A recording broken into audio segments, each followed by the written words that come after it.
Привет! Это долгожданный момент настал. У нас в гостях участник легенды панк-рока группы Offspring Кевин, Нудлз, Вассерман. Привет, друзья! Что вы слышали или читали о Беларуси до приезда? So, Noodles, what have you heard or read about Belarus before coming here? Not a whole lot. I know I was in Hawaii a couple years ago and I rented a surfboard from a girl who was from Belarus. We've never been here before, so just what little bit I've read on the internet about it. But I'm very excited to be here. The hero city, right? What they call Minsk, the hero city? Yeah, the hero city. So. Не очень много. Я помню, некоторое время тому назад я был на Гавайях и сидел в интернете, читал обзор какой-то девушки, которая побывала здесь. Так что, в принципе, не очень много знаю об этой стране и об этом городе, но мне очень приятно, что я здесь. Насколько я знаю, Минск называют город-герой. Как вы находите в общем Минске, Беларусь и такой вопрос формы? Какие три ассоциации придут вам на ум, если вы услышите слово «Беларусь»? How do you find Minsk and Belarus so far? Maybe you haven't seen a lot, but nevertheless. It's a beautiful city, though. You know, flying in, it was so green, and everything's so green here. You know, you don't really get that in California. California's a little more brown, and the hillside and the trees and stuff. So it's a beautiful city. You know, really excited to be here. It's always fun going someplace new. So real excited to be here. Прекрасный город, очень действительно прекрасный. А когда приземлялись на самолете, я был поражен тем, насколько все зеленое. Такой зелени в Калифорнии, например, не увидишь. Там преобладает больше коричневый цвет, вот на холмах и вообще везде. Более сухой, не так много зелени. И действительно прекрасный город. Я очень рад, что здесь. Всегда очень приятно ездить в новые места. И так что вот несколько... приятно. Я тогда продолжу вопрос. So what are the three associations with Belarus or Minsk you have? One... The girl that rented me the surfboard. You always remember the pretty girls, especially if they surf. I hear the pivo is pretty good here. Pivo. Yeah, and just how green and pretty it is so far. You know, I'd like to get out and walk around a little bit more. Maybe walk around the river. You know, walk along the river. Okay. Ну, во-первых, девушка, красивые девушки и та девушка, которая в серфборде писала. То есть, ну, понятно, что известно, что здесь красивая девушка, и особенно красивые, конечно, если они занимаются серфингом. Второе, я слыхал, что здесь очень вкусное пиво. И третье, естественно, вот теперь будет ассоциация с той зеленью, которая здесь, вот в Беларуси. Была ли у вас уже возможность попробовать какое-то белорусское пиво и какую марку могли бы отметить? Did you have a chance to try Belarusian beer, and could you tell what brand did you liked? I haven't yet. You know, we just got here, so tonight. Tonight I will. Пока не было возможности, мы только что приехали, так что сегодня попробуем. Вы первый раз в Беларуси, обычно прилетают за несколько часов до концерта музыканты и как бы сразу после концерта улетают. Вот чем вы занимаетесь в свободное от подготовки к концерту время? You're for the first time in Belarus, and normally the musicians come to Belarus or to any other place a couple of hours before the concert, and they get ready, and then a couple of hours pass and they fly away. But sometimes you have spare time from getting ready to the concerts. What do you devote this time to when you have some spare hours? Honestly, I just like walking around in a city, and I think that's the best way to get a feel, you know, for what the city's really like, what the people are like. You know, go to a cafe, get a coffee, and then later go to a bar, you know, and have a couple pivos with people, and just walk around. You know, I think that's the best way to really learn about a city. You never know what you're going to stumble onto, you know. Мне нравится просто выйти и прогуляться по городу. Это, наверное, самый лучший способ узнать, каков этот город, познакомиться с людьми. Просто пройтись туда-сюда, посмотреть на город, посмотреть на людей, зайти в кафе, выпить кофе, зайти в бар, выпить пиво. Это, пожалуй, действительно самый лучший способ узнать город, и никогда не знаешь, с чем столкнешься. Скажите, вы какой-то готовите, у вас будет подобный сет-лист на вашем концерте, как был в концерте в Варшаве, или же вы готовите белорусам какие-то сюрпризы и новинки? Are you going to have the same set-list as you had in Warsaw, or you're preparing something special for Belarusians? Yeah, it'll be different, because Warsaw was a festival, more of a festival, and this is our own headlining show, so We're going to do a little bit, you know, more of the, I call them the deeper cuts, you know, the songs that mostly just the fans know, you know, not stuff that gets radio play, just the stuff that's the meat and bones of the, you know, of the record, I think. So we'll do a lot more of that, and we'll do stuff, you know, all the way back, at least as far back as Smash, and then all the way through the new stuff now, too. Он будет другим, потому что в Варшаве все-таки был скорее фестиваль, а здесь больше похоже на сольный концерт, и поэтому мы будем играть не только хиты из радиоплейлистов, но и те, которые известны больше, в большей мере, наверное, нашим фанатам. То есть вернемся во времени к периоду Smash, и затем будем постепенно идти к современному периоду, играя практически все песни, которые вот наиболее характерно описывают наше творчество, характеризуют его. Наши слушатели вашего коллектива очень хотели бы сфотографироваться с вами, и вопрос форума: будет ли проведение какой-то автограф-сессии? The users of our portal would love very much to make a picture with you. So they answer: is there an opportunity to make a photo with you, and are there any plans for the autograph session? Yeah, we do. We usually do a meet and greet every night, either right before or right after our show, right after our set. I don't know how they get hooked up with the meet and greet, but we usually do it one every night. So at least some of the fans, we get to meet some of the fans. You know, unfortunately, we can't meet them all and take pictures with them all. We'd love to, but we'd never get out of the venue. You know, it'd take a week. Sure. Yeah. Обычно да, то есть во время вечера каждого концерта происходит встреча со слушателями, с фанами. Либо до, либо после концерта.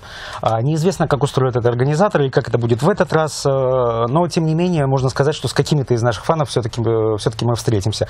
Понятное дело, что не со всеми.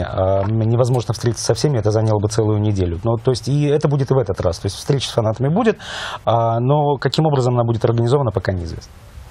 Слышали ли вы о каких-нибудь белорусских исполнителях, и слышали ли вы что-нибудь о том, что некоторые из наших белорусских музыкантов являются под негласным запретом в нашей стране? Have you ever heard anything about Belarusian musicians? I haven't, no. Yeah, none that I know of, you know. I may have heard some, but I'm not familiar with them.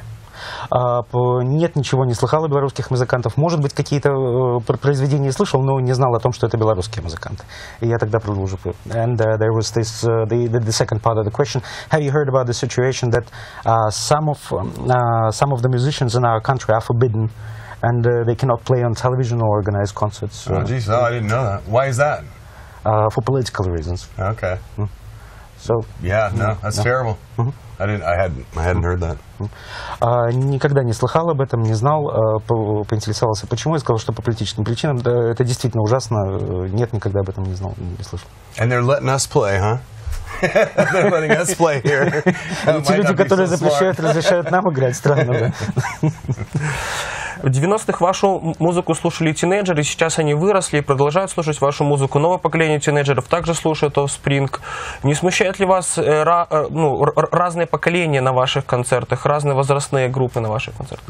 In the 90s, the teenagers were fans of your music. And then their children became teenagers as well, and now they're fans of your music, and maybe the grandchildren also became teenagers, and they're also fans of.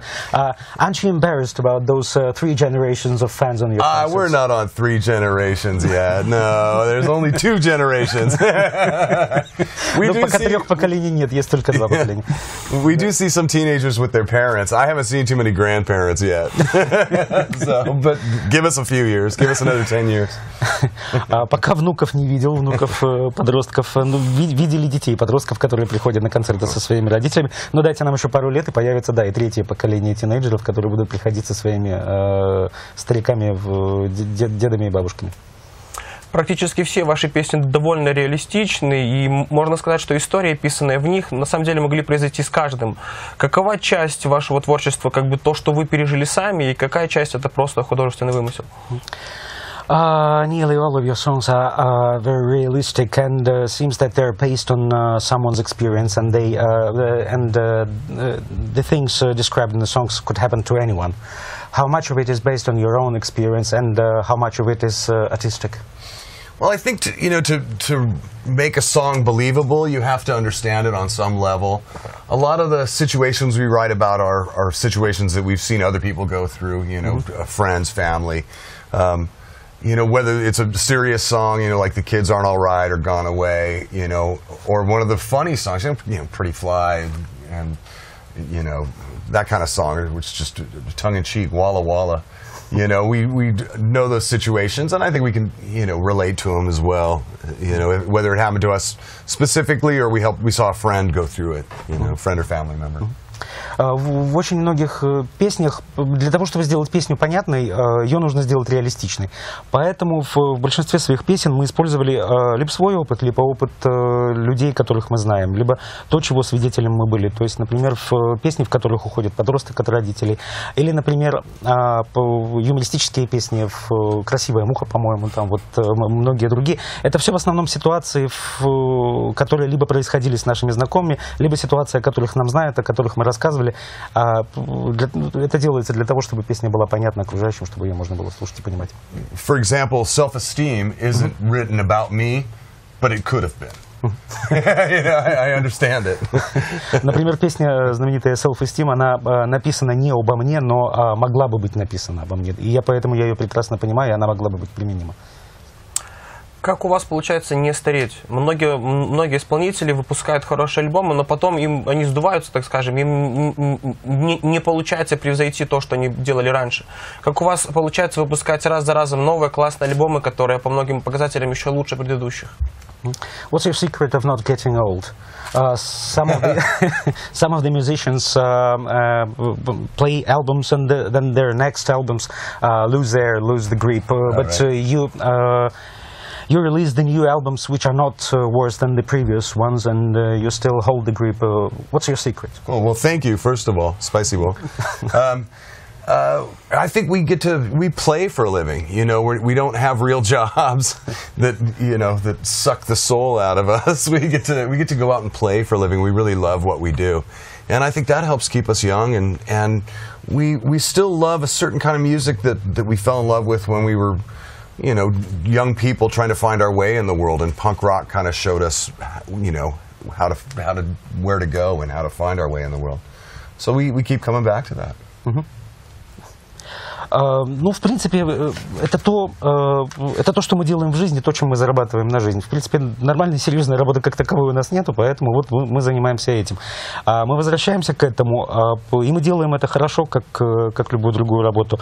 Кроме того, когда мы были молоды, когда мы начали этим заниматься, панк-рок сформировал наше понимание мира, сформировал наше понимание окружающей среды. Мы продолжаем просто к этому возвращаться к тому панк-року, который был тогда, в свою молодость. И поэтому, наверное, вот мы остаемся молоды и делаем это хорошо. Какие ваши планы на ближайшее будущее и будет ли меняться стилистика группы?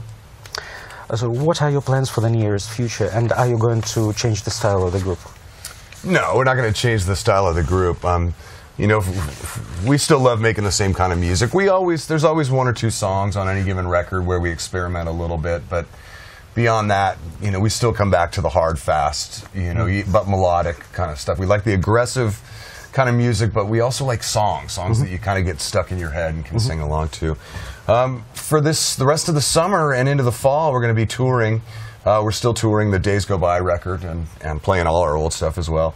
And then once we finish up that we'll take a look. When it looks good to get in the studio, maybe take a month or two off, and hopefully early next year we'll be back in the studio. Hopefully. Yeah. Thank you.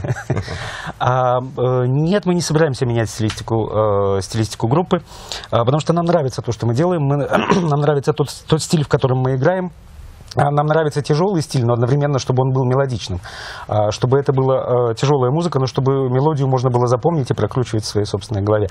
Конечно, на каждом из альбомов, которые мы выпускаем, мы экспериментируем с одной или с двумя песнями в других стилях, но не больше этого. То есть обычно все альбомы сохраняются в одной и той же стилистике, вот с небольшим экспериментированием. Вообще же планы на ближайшее будущее, окончание, то есть все лето и начало осени мы собираемся гастролировать, а после этого вернемся, наверное, месяц-два отдохнем, а затем вполне вероятно вернемся в студию для записи нового альбома. Занимаетесь ли вы благотворительностью и что значит для вас это? Do you do charity and what it means for you, if yes? Charity?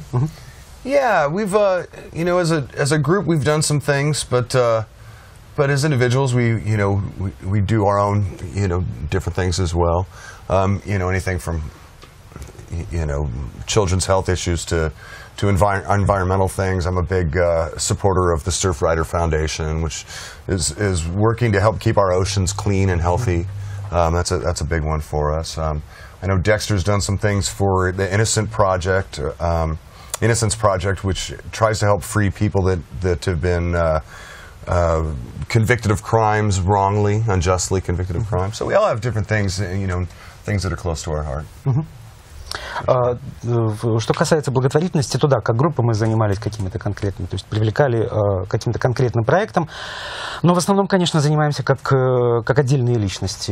Я, например, активно участвую в различных программах по защите детей, окружающей среды, и в частности являюсь активистом группы серферов, которая стремится сохранить наши океаны чистыми. Декстер, насколько я знаю, очень активно участвует в группе защиты невинно осужденных людей, которые осуждены за те преступления, которые они не совершали.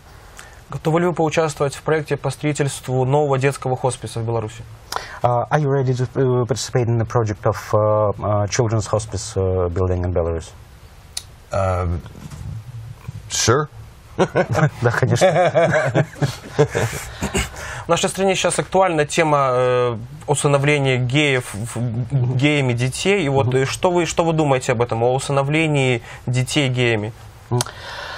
Well, there are plenty of discussions about adoptions of children by gay families, and you know about the law adopted recently in France, and it's of high interest for the audience in Belarus. What's your attitude to the problem?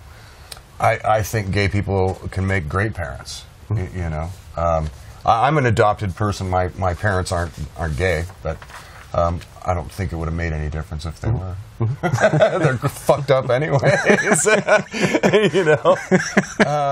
Yeah, no, I think gay people can make great parents. You know. Some married people are terrible parents. You know. Mine are okay. Mine aren't perfect, but mine are okay. I did all right. I got lucky, but there's a lot of parents out there that shouldn't be, and they're not gay. Ну, что касается меня, то я считаю, что... And just for the record, that's my personal opinion. I'm not speaking for the band here, the whole band. That's just my personal opinion. Это мое личное мнение, я не могу говорить за всю группу, но мне кажется, что геи могут быть нормальными родителями. В принципе, вот я сам как приемный ребенок, и вы видите, что мои родители не справились с воспитанием, хотя они были натуралы. Нет, ну понятно, скажем, что мои родители нормальные, но вы же посмотрите, множество родителей женатых, то есть семей натуралов не справляются с воспитанием, и им нельзя разрешать воспитывать детей. А что же касается геев, то они такие же люди, как все, и они вполне могут справиться с воспитанием ребенка, и они могут быть вполне нормальными и качественными родителями. Какой алкоголь вы предпочитаете? What's your poison? Alcohol? Oh, beer. Beer mostly. I like tequila from time to time, and vodka. Tequila and vodka. Пиво, конечно, мне нравится иногда текила и водка, конечно. Что необходимо сделать, чтобы вы, ребята, завтра сыграли Defy You на концерте? What should we do so that you guys would play Defy You on the concert? Defy You. Oh, wow. Yeah. Oh, I don't know. I don't know what it would take to get us to play that. It would take a lot, I think. Не знаю, что нужно сделать. I'm glad you like that. There's so many songs. I've been putting our whole catalog on shuffle and just playing whatever pops up. And there's all these great songs that we never get to play that are fun to play along to and sing along to. So I wish we could do them all. Unfortunately, we don't have enough time. Не знаю, что нужно сделать, наверное, очень многое. Вообще, да, конечно, очень жаль, потому что я как-то составлял список песен, их очень много, которые хотелось бы сыграть, и которые действительно хорошие песни, но которые мы не играем. И список очень большой. Если бы мы играли все вот эти вот песни в этом списке, это заняло бы очень много времени, его не хватает. Вопрос о музыке и вдохновении. Что играет в ваших плеерах? Откуда вы берете вдохновение и что делаете, когда оно пропадает? About music and inspiration, what do you play in your iPods or music players, and where do you get inspiration, and what do you do when it goes away?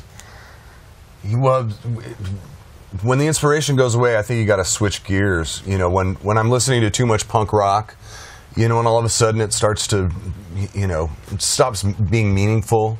You know, I'll put that aside and go play some, you know, Jimi Hendrix or, you know, Rolling Stones, classic rock kind of stuff. Or listen to some even older stuff, you know, some, you know, 50s and 40s stuff that's just different that I wouldn't normally listen to. Or some mariachi music, you know. There's always something that will sound new, and at least if something you haven't heard for a while, it'll sound new again. That's how I do it, you know. Listen to mostly punk rock stuff, but a lot of classic rock, and then, you know, weird, you know, Dean Martin, you know, or some mariachi music, or some you know, there's some great Middle Eastern music plenty of too. mariachis in California. We get tons of mariachis, yeah, in California, yeah. You know, the Mexican culture is really big there, and we love Mexican food. And, like I said, tequila, you know. Ну, если нужно просто переключить передачу. Если уходит вдохновение, просто переключаешь передачу. Если в основном, конечно, я слушаю панк-рок, но когда надоедает, уходит вдохновение, я просто ставлю что-нибудь другое. Ну, например, классический рок, Хендрикс или Роллинг Стоунс. Если это не помогает, ну, можно что-нибудь другое, например, послушать что-нибудь из 50-х, 40-х годов. Обычно я это не слушаю, но почему бы и нет? Например, какую-то старую вот классическую роковую музыку. Можно, например, в конце концов послушать мариачи. Это вот, ну, традиционные испанские ансамбли, которые ходят, играют на гитарах. Вот. Тем более, что в Калифорнии мариачи много, там вообще очень много мексиканской культуры, еда вот, и прочее. Какие сплетни о группе вам доводилось слышать, и есть ли у этих сплетен какие-то региональные отличия? Have you heard any interesting gossips about your group, and are there any territorial differences? Say in Europe you have one type of gossips, and in the States another type of gossips. I don't know. You know, I've heard that we're quitting. You know, we're giving it up, and that's not true. That's never been true. I did hear once that I died. I got stabbed by a skinhead in Hollywood. Some Nazis started, we were playing a benefit, and some Nazis started some trouble, and I got stabbed, and rumor got out that I was dead, you know, but it was very minor. I just got stabbed in the shoulder. It wasn't even a big deal. So I wasn't dead, and I got letters saying, "Thank God you're not dead," and those were really comforting letters to know that people were happy that I wasn't dead. I like that. Ну, были разные сплетни. Так, например, вот постоянно появлялись слухи о том, что группа распадается. Это никогда не было правдой. Они постоянно появлялись, но это никогда не было правдой. Ну, вот что касаемо меня, был слух о том, что я умер, о том, что какой-то скинхед убил меня в Калифорнии. На самом деле, да, мы играли концерт посвящения. Там начались какие-то беспорядки, он напал, на самом деле слегка поранил плечо, но не умер. Но сразу появился слух, что я умер, мне писали письма с соболезнованиями родственникам, и вот, а потом, когда выяснилось, что нет, очень много было писем о том, что чудесно, парень, слава богу, что ты не умер, все хорошо. Слышали ли вы каких-нибудь русскоязычных исполнителей? Если слышали, может быть, у вас есть какой-то любимый? Have you heard Russian-speaking music players? And if yes, maybe you have favorites. The Russian what? Russian-speaking bands. Oh, okay. We've played with some. Yeah, we've played with some. The last few times we've been there, and I'm gonna draw a blank on their names, but they were great. You know, not that different from, you know, from other, at least European bands that we've played with. I mean, some of them sound like they could have been from Southern California, except they were singing in Russian. You know. Well, yeah. They might also sing. And of course, Pussy Riot, you know. Well, anyone knows. Yeah, I know, right? Yeah, the biggest yeah. Russian punk rock band ever, I think now. Yeah. Yes. Ну, да, конечно, знаю, когда я был в России, мы со многими играли, но, пожалуй, я, наверное, не вспомню ни одного названия. Так уж получается. Но что я хочу сказать, когда мы с ними играли, чудесная, великолепная группа, на самом деле они совершенно не отличаются от европейских, например, от тех групп, с которыми мы играли в Европе. Ну и в конце концов, они могли бы играть в Южной Калифорнии. Единственная разница то, что они поют по-русски. Ну и, конечно, Pussy Riot. Это самая известная панк-рок-группа всех времен и народов на настоящий момент. Где вы выступали самый первый раз? Как вас встретили? Какие были ощущения? И помните ли вы, на каких инструментах тогда играли? Where was your first concert? What was the public then? And do you remember what instruments you were playing then? Yeah. Well, it was we had a different drummer. It was me and Dexter and Greg, and we had a different drummer. James was our first drummer. And we played in Santa Cruz, this place called Club Culture. And we were like the first band out of 5 punk rock bands, and there was maybe 20 people in the audience, and we all played the same instruments, and it felt great, but it was just, you know, such a small, funny, dumb show, you know. Thinking back now, you know, but it was great. We're actually playing in front of a real audience, you know. There's 20 people. Yeah. Да, конечно, помню. Это была та же группа, за исключением барабанщика. Тогда у нас был другой барабанщик Джеймс. Мы выступали в каком-то небольшом клубе в Калифорнии. Мы выступали первыми из 5 панк-рок-групп перед реальной живой аудиторией. Ну, в принципе, что такое реальная живая аудитория? Тогда всего было 20 человек. Но я помню тогдашнее возбуждение, да, вот если вот вернуться в памяти в то время, было действительно очень большое возбуждение. Да, мы действительно выступаем перед настоящей живой аудиторией. Подумай, только 20 человек, да, ну вот.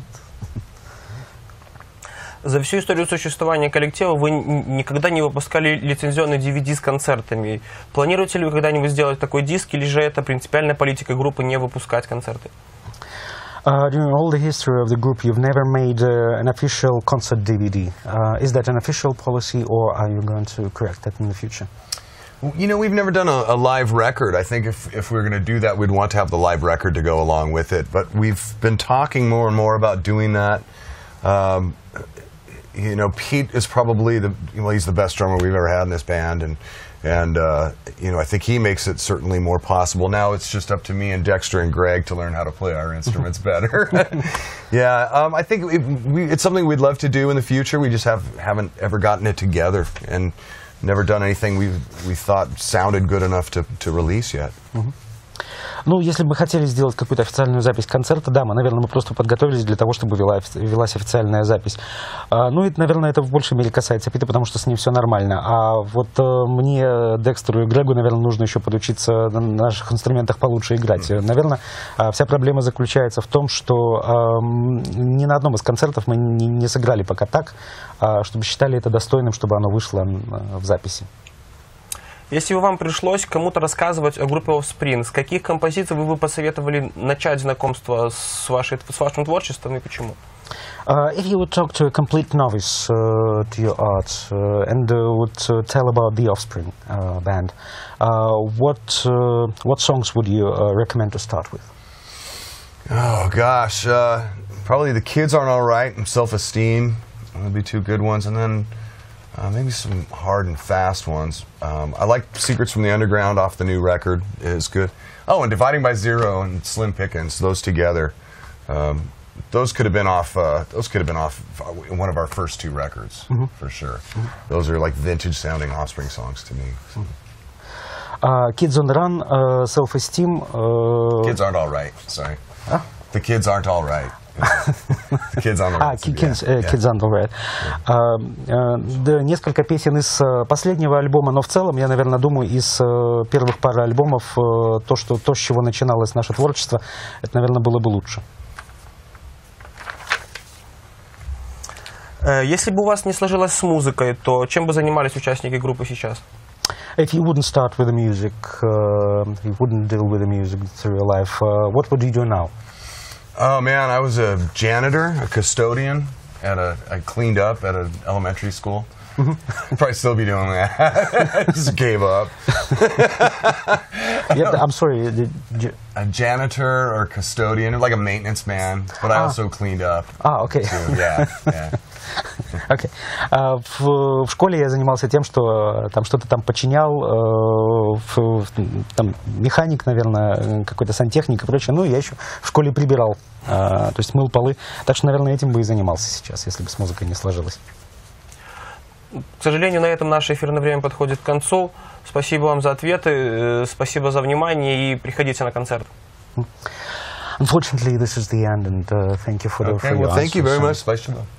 Did I say that right? Thank you. Yeah, спасибо. Спасибо. Yeah, right. Okay.